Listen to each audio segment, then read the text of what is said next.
Assalamualaikum warahmatullahi wabarakatuh. Bagaimana kabarnya hari ini? Alhamdulillah, semua dalam keadaan sehat. Sudah siap belajar? Tentu sudah ya. Jangan lupa untuk selalu semangat belajar. Anak-anakku, bertemu lagi dengan Ibu Sapitria dalam pelajaran agama Islam dan budi pekerti. Materi pembelajaran kita hari ini adalah iman kepada malaikat. Pengertian iman kepada malaikat berarti percaya dan membenarkan dengan sepenuh hati bahwa malaikat itu benar-benar ada dan diciptakan oleh Allah Subhanahu wa taala. Malaikat diciptakan dari nur atau cahaya.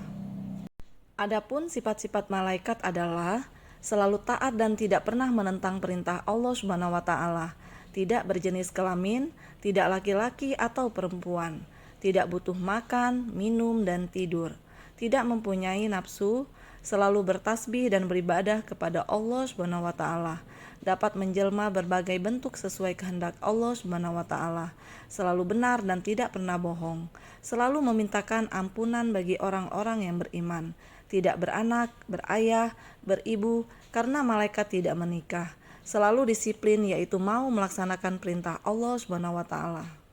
Nama malaikat dan tugasnya. Malaikat sebagai salah satu makhluk Allah Subhanahu wa taala yang diperintahkan untuk senantiasa beribadah dan bertasbih, mengagungkan Allah Subhanahu wa taala dan untuk selalu taat melaksanakan tugas perintah dari Allah Subhanahu wa taala. Nama malaikat dan tugasnya. Jibril bertugas untuk menyampaikan wahyu kepada Rasul Allah. Mikail bertugas membagi rejeki kepada semua makhluk Allah tanpa terkecuali.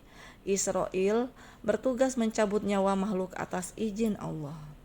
Israfil bertugas untuk meniup sangkakala sebanyak 2 kali. Munkar dan Nakir bertugas menanyai manusia di alam kubur atas apa yang telah diperbuat. Rokib bertugas mencatat amal baik yang telah dilakukan oleh manusia. Atid bertugas mencatat amal baik yang telah dilakukan oleh manusia. Malik bertugas menjaga pintu neraka dan memiliki julukan malaikat Jabaniyah. Ridwan bertugas untuk menjaga pintu surga. Kisah malaikat dalam Al-Quran. Kisah Jibril menyampaikan wahyu kepada Nabi Muhammad SAW. Kisah malaikat yang membantu kaum muslimin dalam perang Badar. Ada banyak kisah tentang malaikat dalam Al-Quran. Kita dapat belajar dan memperoleh wawasan dari kisah-kisah ini. Perbedaan malaikat dengan makhluk lainnya.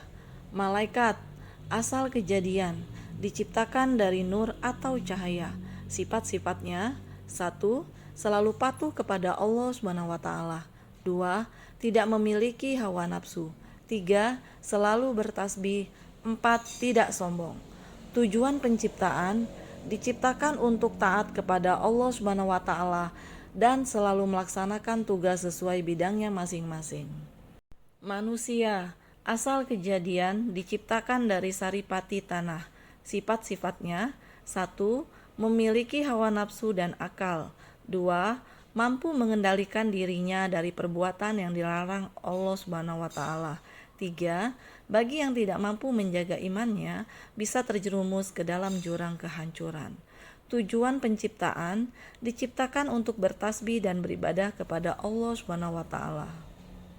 Jin, iblis, dan setan, asal kejadian, diciptakan dari api. Sifat-sifatnya: 1.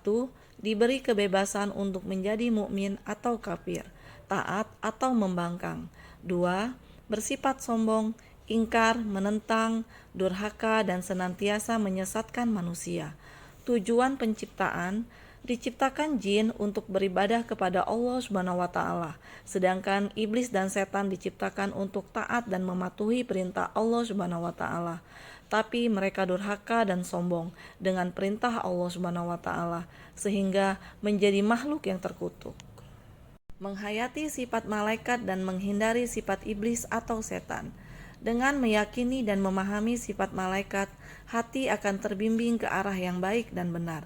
Karena malaikat memiliki sifat dan tugas yang sangat mulia, sehingga kita dapat meneladaninya. Berbeda dengan iblis dan setan, mereka memiliki sifat yang buruk. Tugas iblis dan setan adalah menggoda umat manusia agar terjerumus ke jalan yang dilarang oleh Allah Subhanahu wa taala. Agar kita terhindar dari godaan setan tersebut, sangat diperlukan langkah-langkah berikut. 1. Mengerjakan perintah Allah Subhanahu wa taala dan menjauhi larangannya dengan hati yang ikhlas. 2. Memperbanyak membaca Al-Qur'an dan memahami isinya. 3. Memperbanyak ibadah seperti sholat malam, puasa sunnah, dan bersedekah. Malaikat dalam kehidupan sehari-hari. Malaikat mencatat setiap amal perbuatan kita. Malaikat mendoakan orang-orang yang beriman dan beramal saleh. Malaikat memberikan syafaat kepada orang-orang yang berhak mendapatkannya. Malaikat selalu ada dalam kehidupan kita. Setiap tindakan yang kita lakukan disaksikan oleh mereka. Hikmah beriman kepada malaikat. 1. Meningkatkan keimanan dan ketakwaan kepada Allah Subhanahu wa taala. 2. Menyadarkan kita akan kebesaran dan kekuasaan Allah. Ketiga, mendorong kita untuk selalu berbuat baik karena ada malaikat yang mencatat amal perbuatan kita. Kita dapat memperoleh banyak wawasan dengan beriman kepada malaikat. Mengetahui fungsi dan tanggung jawab malaikat akan semakin menginspirasi kita untuk melayani Tuhan dengan ketaatan. Adab terhadap malaikat. 1. Meyakini keberadaan malaikat. 2. Tidak menyakiti atau menghina malaikat. 3. Menjaga kebersihan diri dan lingkungan karena malaikat menyukai kebersihan. 4. Memperbanyak membaca Al-Quran dan berzikir karena malaikat menyukai majelis ilmu. Kita harus memperlakukan malaikat dengan sopan sebagai orang yang beriman. Mari kita hindari melakukan apapun yang dapat mengganggu malaikat. Kesimpulan, malaikat Allah adalah makhluk yang luar biasa. Marilah kita lebih beriman kepada malaikat dan berusaha untuk lebih menyerupai mereka dalam menaati Allah Subhanahu wa taala. Semoga kita semua termasuk orang-orang yang diridhoi oleh Allah Subhanahu wa taala. Terima kasih sudah mengikuti pelajaran hari ini. Selamat beristirahat. Assalamualaikum warahmatullahi wabarakatuh.